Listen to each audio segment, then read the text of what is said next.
Hi everyone, welcome back to my channel, or welcome if you're new here. My name is Ashley and I read mostly Christian fiction and clean fiction books. Today I'm going to be sharing with you the books that I have on my November TBR. Let's get started.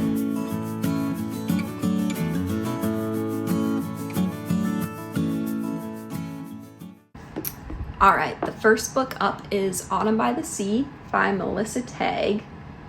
This is the first book in the Mirror Harbor series of 3. This was on my October TBR. I'll link that somewhere if you want to check that out. I just didn't quite get to it. I will most likely get this started in October, but it will be finished in November. So I won't go into many details about this, but this is one of my most anticipated books of the year. It's contemporary Christian contemporary romance, and I believe there's some mystery in it too. So really excited to get to this one. The next one up is By Way of Moonlight by Elizabeth Musser. And I have wanted to read this book for the past couple of years. I've owned it. I just haven't gotten to it, so I'm really excited to get to it. I had horses and ponies off and on growing up, and so anything with horses intrigues me. I'll read the back of it here for you. It says, "For as long as she can remember, Allie Macy, a gifted physical therapist, has dreamed of making her grandparents' 10-acre estate into a trauma recovery center using equine therapy, a dream her grandmother, Nana Dale, embraced wholeheartedly. But when her grandmother's will is read, Allie is shocked to learn the property has been sold to a developer. Decades earlier, headstrong Dale Butler's driving passion is to bring home the prize filly her family lost to the Great Depression.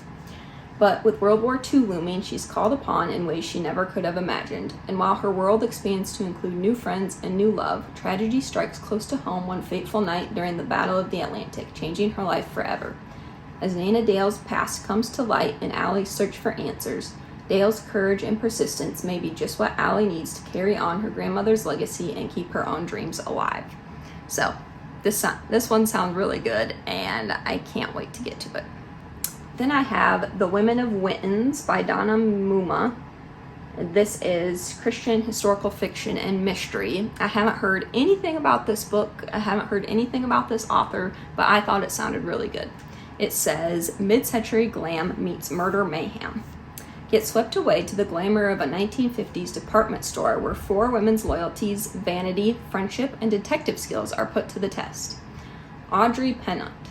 Mr. Wynton's glamorous and devoted secretary works hard to help keep the store running well, but her fellow employees see her as too vain and uppity. Mary Jo Johnson, a wife and mother, hopes to find the solution to troubles at home by working in the cosmetics department. In time, the shy housewife discovers the cost to fix things demands more than she expected. Vivian Sheffield owns and runs the bridal salon within Wynton's. She is proud of her accomplishments and won't let anyone take them away. Gigi Woodard dislikes her job as waitress in the store's cafeteria, but is determined not to let her secret shortcomings rob her of a chance at something better. These 4 women have much to dislike about one another, but they unanimously agree that Mr. Wynton is the best of employers and must be protected at all costs from someone bent on getting rid of him for good. When other employee deaths occur, can the women band together to solve the murders, or will their vast differences cause them to fail and be the store's ultimate undoing? So yeah, I thought that sounded really good, and I have very high hopes for this one. Next up is When the Day Comes by Gabrielle Meyer. I'm sure if you have watched much Christian BookTube, you've heard about this book. This is the first book in the Timeless series, and it's Christian historical fiction and time travel. This one says, how will she choose knowing all she must sacrifice? Libby has been given a powerful gift to live one life in 1774 colonial Williamsburg and the other in 1914 Gilded Age New York City. When she falls asleep in one life, she wakes up in the other. While she's the same person at her core in both times, she's leading 2 vastly different lives. In colonial Williamsburg, Libby is a public printer for the House of Burgesses and the royal governor, trying to provide for her family and support the patriot cause. The man she loves, Henry Montgomery, has his own secrets. As the revolution draws near, both their lives and any hope of love are put in jeopardy. Libby's life in 1914 New York is filled with wealth, drawing room conversations, and bachelors, but the only work she cares about, women's suffrage, is discouraged, and her mother is intent on marrying her off to an English marquise. The growing talk of war in Europe only complicates matters, but Libby knows she's not destined to live 2 lives forever. On her 21st birthday, she must choose one path and forfeit the other. But how can she choose when she has so much to lose in each life? This just sounds so unique to me, and I think it's going to be a really good story, so I can't wait to share with you guys what my thoughts are on this one. The next one up is a Christmas book, so November will kick off my Christmas book reading time. I usually read a few in November, and then that's all I read in December, and then I'll read some in January as well. Let me know in the comments below when you start reading Christmas books. I'm curious. Christmas is my favorite time of year, and so I like to get a little head start. But this one is Meddling with Mistletoe by Liz Johnson. This author is new to me, so I am looking forward to seeing what this is like. This must be part of a series I'm just seeing. A Red Door Inn Christmas Romance, it says, so I'm thinking this might be part of a series. It says, the recipe for romance is simple: sweets, treats, and mistletoe meats. Whitney Garrett is preparing to enter culinary school in the spring, but first she has to sell enough homemade pies at the local Christmas markets to pay her tuition. When her oven breaks, Whitney asks Marie Sloan, proprietor of the Red Door Inn, if she can use the inn's kitchen to keep up with her orders. Marie agrees, with a catch. Whitney has to watch the 3 Sloan children and cook breakfasts for the Red Door in return. The inn is busy with holiday guests, including Aretha Franklin Sloan's nephew, Daniel, and Ruby, a businesswoman in town to purchase Aretha's antique store. Intent on making a Christmas match for the two, Aretha enlists Whitney's help in her schemes, but the deeper Whitney gets, the more she realizes that Ruby is not the right woman for Daniel, and the more she thinks that she just might be his perfect match. So, that sounds really cute, and I'm looking forward to it. Lastly, I have The Christmas Pact by Meg Easton, and this is a clean romance, contemporary romance. And it's the first book in a set of 3. My mom read these last year and really enjoyed them, so I'm looking forward to them.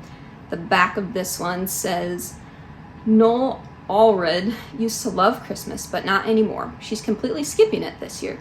Jack Meadows has always skipped Christmas, but his sister, a single mom to Jack's 5-year-old nephew and his favorite little guy on the planet, asked him to provide Christmas experiences for her son. She's going through cancer treatment, so she's too sick too. Since Jack hasn't personally had positive Christmas experiences, he seeks help from his employee, Noelle. Even though Jack, her very Grinch-like boss, seems desperate for Noelle's help, she needs the extra money that the side job would pay. She tells him no. But then a mysterious package shows up on Noelle's doorstep with a postmark of North Pole, Alaska. Inside is a tin of cards, hand-painted by Noelle's grand-gran, who passed away 1 year ago. Grand-gran was the person she used to do every Christmas tradition with. Each card shows a scene depicting one of those traditions, along with a request to continue to do it. So she tells Jack she'll help. As Noelle and Jack both help his nephew to experience the plethora of Christmas magic a tight-knit community provides, along with the magic of her large, loving, and very enthusiastic Christmas-celebrating family, they start to fall for each other.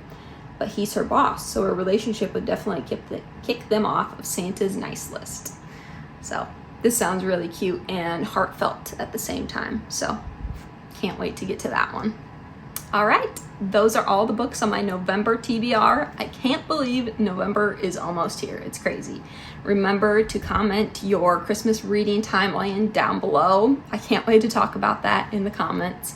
And my next video is going to be a October wrap-up. So I've been pretty off schedule in getting these TBRs and wrap-ups out, or if I even get a wrap-up out, and that's impressive. So I am going to do that this time, and then the next video after that will probably be some type of Christmas video, maybe a shelf tour of Christmas books or a TBR of possibilities for all my Christmas books. I'm not really sure yet, but that's the direction I'm gonna start heading. So don't forget to like this video if you enjoyed it, and consider subscribing. I hope you guys have a great week, and I'll see you next time. Bye.